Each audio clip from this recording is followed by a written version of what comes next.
Every morning, without fail, Lily walked past the corner bakery and into the quiet cul-de sac where Mr. Thompson lived. He was a small, hunched man with eyes like faded denim, and the world seemed to have forgotten him. But Lily hadn't. It started months ago, when she noticed him struggling with groceries, his hands shaking as he fumbled with the bags. She offered a hand. Then she started bringing him tea, clearing leaves from his front steps, and listening to his rambling stories about days that felt like another lifetime. He never asked for anything. He never even said thank you most of the time.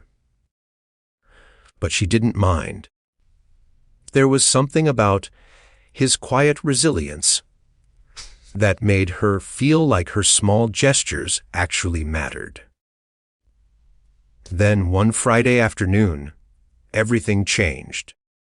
Lily was helping Mr. Thompson fix a leaky faucet when the doorbell rang. A young man, sharply dressed, stepped inside, followed by two women in suits carrying briefcases. "I'm his grandson," the young man said, his voice clipped. "And we need to discuss the estate." Lily froze. Estate? Grandson? Lawyers? What estate? Mr. Thompson croaked, bewildered. The grandson ignored him and turned to Lily. "You've been spending time here, helping him. But legally, you have no right to be making decisions for him." For a moment, the room was tense enough to cut with a knife. Lily felt her stomach twist.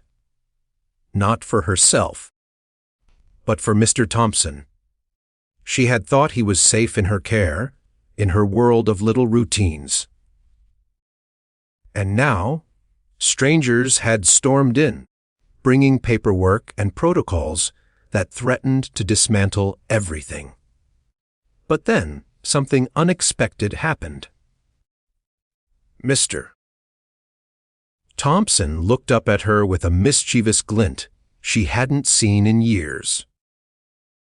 "Lily," he whispered, "don't let them scare you. I've got my own plans."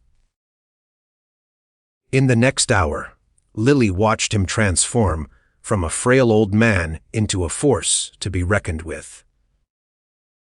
With a few sharp words, a signature, and a clever twist in his will she hadn't known about, he redirected the legal storm. By the time the lawyers left, stunned and muttering, Mr. Thompson was back in his armchair, sipping tea as if nothing had happened. Lily couldn't stop staring. You did all that?" He chuckled. "I just needed someone to remind me I wasn't done yet." And in that moment, Lily realized something profound. Sometimes kindness doesn't just help the person on the receiving end. It awakens strength in both of you, in ways you never could have imagined. From that day on, the visits continued. Mr. Thompson told her stories that made her laugh until her sides ached, showed her secrets hidden in the attic, and sometimes, just sometimes, he let her win at chess. And Lily never questioned for a second whether every small gesture mattered. She knew now, in her bones, that even in the quietest, simplest acts of care, lives could be changed in ways no legal document could ever capture.